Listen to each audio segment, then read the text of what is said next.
I promise you, if I would have taken this book and just turned it into an online course, I could have charged $1,500, $2,000 for this information. Right. No question. No question I could have. But I decided I wanted to get, it was more important that this method, this information, this knowledge get out into the marketplace. And this book is as I say it in the book, I literally say, hey man, I'm using the method on you right now. Here, Right. let me help you. Here's the website you can go to. Right, Indie Film Hustle, and then you go with the bonus, and you have the bonus thing, stuff like that. But you literally said it a bunch of times. You could like, I also used it when I was making this book. Like, you say it like a bunch of Straight times. up. Right. I'm like, It's don't hate honest. the player, hate the game. Don't hate the player. If I may, say something you're saying earlier, if I may quote the incomparable RuPaul, you better work. And that's exactly what you're gonna have to do, man. This is not for the faint of heart, but this business isn't for the faint of heart. If you feel like you're just gonna come in and make a little movie, get into Sundance, get a career, that doesn't happen. It does not happen. That is a myth. It is a myth that was created in the 90s when that whole Sundance movement started happening with Steven Soderbergh, Kevin Smith, Robert Rodriguez, Tarantino, Richard Linklater, John Singleton. They're all, but they were happening like every month. Like I still remember, that was the time when I was coming up. So I was just like every month there would be a new magical story like that. And that time in history, all the way up to like the mid to late 90s, that was happening. But that's not the time we're in. Ooh. And it doesn't happen anymore.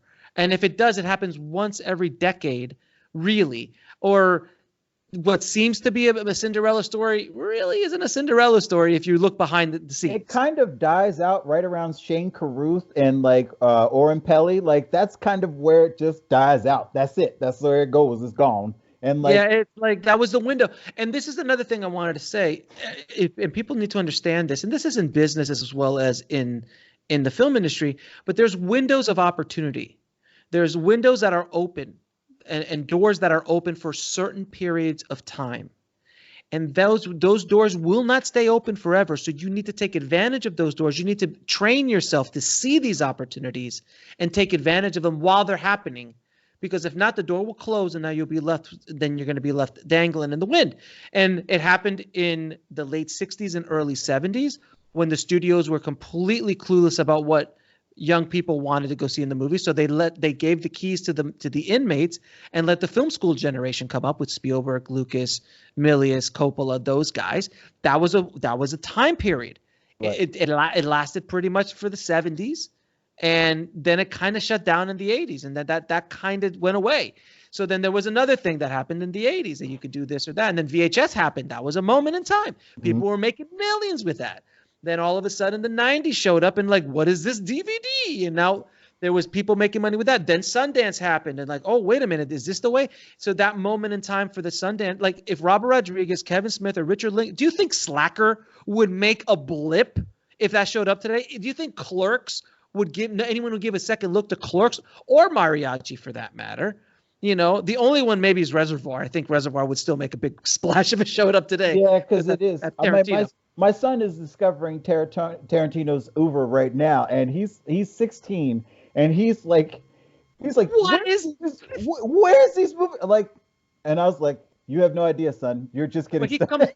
But someone like that comes around once in a generation. Mm-hmm. He does. Tarantino's a specific thing. But all of those filmmakers and films, do you think they would make it? Do you think Sex, Lies, and Videotape, as good as it might be, do you think it would have the cultural impact that it did in 89? No, of course not, because that was a moment in time that those guys did. Then there was a moment in time in the late 80s, early 90s that commercial directors had their moment. Fincher, Bay, Fuqua, Jones. There was a moment in time that was working. Tony Scott, Ridley Scott. Yes. Ridley was the first one through the gate. He was the one that came out with Alien and Blade Runner, but he, by the time he did his first movie, he'd already been directing for 30 years. So commercials, and then Tony showed up, and then everybody else started to build off of that. Right. So that was a moment in time. That door's closed. That door's closed now. So now we're in a different kind of moment. I feel we're in the filmtrepreneurial window. This is a moment where the technology is cheap enough where you can make a movie for $1,000 to $3,000 to $5,000 to $10,000 comfortably. If you have the skill set and the people, the support team around you, you can make a quality product within reason, with the kind of stories you're trying to tell, that can generate and make money back. The day of, hey, look at me, look how cool I am, look at this big movie that I made, aren't I cool? That's a rarity. There's too much competition for attention now. So that's not going to work as it used to be. Is there always going to be an exception or outlier? Absolutely. There always will be. But that's exactly what they are. They are the lottery ticket winners. They are not the millions that lose on a daily or weekly basis. Mm-hmm. So you've got to figure out, I think the future is building what Tyler did, what Tyler Perry did. Build this monster catalog. Build this infrastructure, create these deals where you own your content and have your licensing distribution deals. And all of a sudden you look back and, oh, this guy's got 20 movies.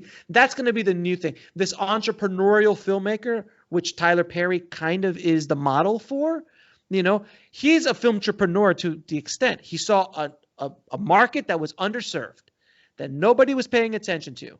And he showed up and he created his project. Whether you like the movies or not is absolutely irrelevant. Irrelevant. I don't care if you like Medea, you don't like Medea. It doesn't matter. Can't argue. But now, because whatever you think, that man took a very small niche audience that he was playing to, and now he literally owns the biggest movie studio on the freaking planet. So say what you want, but he owns the results. He owns a huge movie studio in Atlanta now, or in Georgia. I don't know if it's in Atlanta, but in Georgia. And I think when that news came out about the studios, I think everybody around what? When did this happen? Right. He's been Hollywood has been, for the most part, ignoring him. He is the mogul that they ignore because he's like, oh, I don't even understand what he's doing. I don't understand. And Tyler was like, that's all good. I'm going to just keep doing me. I'm just going to keep doing me. And all of a sudden, hey, look at this. Boom. It happens. That, I think, is the new mariachis,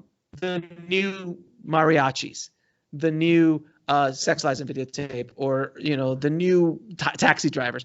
It's not going to be one movie. It's going to be a company, a body of work that you were able to achieve at a certain level and be profitable doing it and build something. I think that is the real new scope. Again, I'm talking outside the studio system. Within the studio system, which I feel is also going to come crashing down any day now. So where do we fit in as an independent filmmaker? How can we compete with it? The only thing that we can do that is more powerful than $100 billion of marketing from a studio is the niche. Right. Connecting with an audience on an emotional level cuts through the latest Avengers or the latest Bond movie. That's disposable entertainment. I mean, there are some people who really, live and breathe Marvel. Don't get me wrong. I'm one of them. I've got a life-size Yoda in my office. Right. I get it. But for the majority of people watching it, they'll watch it once and that's the end of it. Maybe they'll watch it twice and that's the end of it. But if you have something that's emotional to you, you probably watch it again and again. So my film On the Corner of Ego and Desire, on a very, very micro level, hits emotionally to someone like you. You're a filmmaker. I would bet that in the next 5 years, you'll probably watch it again, even if it's just for the mere how did he do it factor. Let me study how he did this. Just as a method and stuff like that. I mean, I've been following you for years, and I've sort of admired your model and I admire the fact that you have given away so much content for free. So when you're giving away the stuff that you're giving away endears me to your stuff naturally. But then when I see something that's obviously geared toward me, I'm definitely going to put my money there. But when I see something I was like, oh, okay, well, I've got this Audible credit. I'm gonna give it to Alex's book because Alex is giving me way more stuff than I've given him. So I'm gonna give you that. I'm gonna support this person. I'm gonna be here, and I feel like that's part of the filmtrepreneur method. In terms of your method, and definitely in terms of your genius as a marketer. I don't know about genius, but I appreciate that. but you've given out that sort of thing because I want to continue. I want to make sure I want to get more interviews with Alex Ferrari and John August, and I want to see more podcasts like that. I want to get those, and because they're not behind a paywall, because I can listen to them in my car while I'm going to work, and I can listen to that and fuel my own creativity and keep my own fires burning from that stuff. I've got to vote with my wallet, and I feel like what you're saying is right. That the niche creators, yourself, Ryan Connolly, Ted over at Indie Film Mogul, like these creators who are giving away these things, who are giving away this knowledge, the education, that has value, giving away what has value, and then when they come to you and be like, well, hey, I've given you this, would you like this? You've got to support that, because that's where you're in people's daily lives, like your blogs, your books, your podcasts. Those are a part of people's daily lives. You're in people's feeds, you're in people's ears, and that is part of their daily routine of listening to get my daily dose of Alex Ferrari and stuff like that.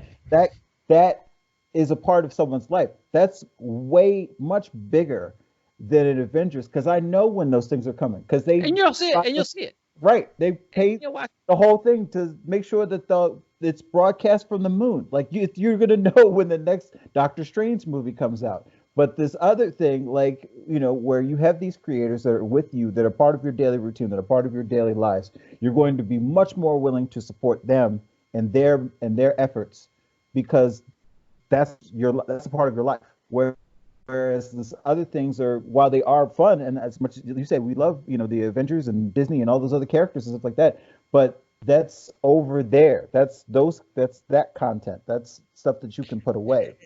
And that's one of the things I see that so many independent filmmakers do, is they try to emulate that model. They try to emulate the studios. I'm like, are you insane? Like, you can't, like I wrote in the book, like I'm going to make a romantic comedy. Are you insane? Are you just going to make a romantic comedy? Like right. That's it? Like, who are you aiming? I'm like, oh, there's millions of people. I'm just going to tag on Facebook people who like romantic comedies. Like people who like When Harry Met Sally, they're going to like my movie. I'm like, dude, no, man. No, that doesn't work. You can't even begin to penetrate that audience. Right. But if you make the vegan romantic comedy, like I said, my vegan chef, Crazy Sexy Vegan, someone's going to make it. I don't know who it is. I was like, I heard that so many times in the book. I was like, somebody's got to make this freaking movie. Like, even I'm crazy. I'm waiting for someone to make it. I have laid out the battle plan for everybody. I'm like, look, just do this. And whoever does want to do it, please call me. Let me know you're doing it. I want to be held. I want to be like an executive producer credit. Oh no, I'm good. Just throw that out there. I need a token executive producer credit on this. I don't want any money. I need. Well, first of all, before I get that credit, I need to see the movie, because if it's crap, I don't want to be a part of it. Right. But if it's good, executive. But if it's good, and you've done what I've. And if you've done what I said, is like it could be Indie Film Hustle Presents. You never know. So. And people, I think I talked to somebody else, like, I don't know, why hasn't anybody made this movie yet? I'm like, because everyone's scared. Right. Because I put it out there, like, Alex is going to sue me if I make this movie. I'm like, no, I put it out there. If someone else makes this vegan, I've laid out story plot lines. Right. I mean, I literally laid out story plot lines. Story plot lines, ancillary projects, like all kinds of things. It's all there in the book, people. Somebody make this movie. Now, if you make it for the reason of just making money, it won't work. You've got to be vegan, and you got to love it. You got to love it. You got to love what you're doing and love the message that you're trying to put out with that movie. Because if you're like, I'm gonna make a vegan movie because the money's where the vegans are, like that's a growth marketplace. I'm like, that's great. You're not gonna make it. You got like if I made that movie, I'm very passionate about that movement because I've been a vegan for 8 years, and I just feel that it'd be something that I could really get behind. But if you made me like, hey, you know what's really hot? Barbecue, Texas barbecue. I'm like, yeah, that's great, and I respect that you guys want to do that, but that's not. I can't roll that way right now. I can't. It's just something I'm not passionate. I was like, you know what's NASCAR? I'm like, NASCAR, brother. I wish you the best. I can't. Look, I watched Days of Thunder. I'm good. Like, I loved it. Don't get me wrong. I think it was fun. I mean, I watch Days of Thunder all day. But it's not my thing. it's not my other than Days of Thunder, because obviously it's one of the greatest movies of the was it 80s, late 80s or 90s? It might have been 90s. It's early 90s. Early 90s. It was around Point Break time, if I do remember correctly, because it was my video store days. So anybody out there listening, if you want to make the movie and you're a vegan, you really believe in it, then do it. Vegan. Well, Alex, we could talk all day, but I want to thank you for coming on and talking to me again about the book, about the movie, and stuff like that. It's so great. We got to do this again. Anytime, you know me. So thank you so much, and I hope we dropped enough knowledge bombs. And everybody, go out there, pick up the book. The Alex. I'll tell you where I can get everything. I'm going to pull my Filmtrepreneur thing on right now. Go ahead. So everything, if you want to, the best hub to get a hold of everything I do is at indiefilmhustle.com. If you want the book and want to get the book for free on Audible, you go to a website called filmbizbook.com that takes you to Filmtrepreneur, but it takes you to the buy page. You can buy from Amazon, Audible, or Barnes & Noble. And we have the ebook, paperback, and Audible. Now, if you want to get Audible and you don't have an Audible account, you can sign up for a free account by clicking on that button. And then you could just download the book for free. You get one book for free in your free trial. If you want to cancel. If you don't, stay with it. I love Audible. I listen to books every single day. I love it. It's great. Yeah. But if you don't have an account, that's a way to get the book for free. And I know a lot of people are like, Alex, I don't want to get it for free. I want to pay you. I'm like, don't you worry. I got my Filmtrepreneur hat on. If you sign up for free, I get some money, and I also get money for you getting my book. So I'm good. Don't worry about me. I'm just trying to help you out, and by you helping me out, I'm helping you out. So if you want to get the book, filmbizbook.com, filmbizbook.com. My new book, or my new audiobook, Shooting for the Mob. If you go to shootingforthemob.com, is the audiobook of my first book, which is about how I also almost made a $20 million movie for the mafia. And then met Batman. You have to read the book to understand that. Then my new movie is called On the Corner of Ego and Desire. It's available it's available pretty much anywhere. If you want to watch it on Prime, on Amazon Prime, you can watch it on Tubi as well, or you can watch it on Indie Film Hustle TV. And Indie Film Hustle TV is my streaming service that's like Netflix for filmmakers, and that's the only place where you can get 6 hours of behind-the-scenes making of tutorials and see how we actually built this $3,000 movie. And you can go to egoanddesirefilm.com for that. And Indie Film Hustle TV is at indiefilmhustle.tv or iftv.com. And I got 1,000 other things. I got Bulletproof Screenwriting, the podcast. I got filmtrepreneur.com, which is a whole website dedicated to the Filmtrepreneur method and model. And I can go on for hours. There's a lot of stuff I do, but that'll basically be it for right now. And I'm on social media. I'm at Indie Film Hustle for most places. All right, Alex, thank you so much for being with us today. I'm sorry. I told you, man, I could talk. No, it's okay. It's great. It's great. And everybody, there'll be information. There'll be a lot of information in the description below for this. Thank you so much for being here today. And Alex, as always, it has been a pleasure, sir. Thank you, my friend. And thank you for the good work you're doing, sir, out there as well. Appreciate it. Thanks. Yeah, you love it, Qui-Gon Jinn.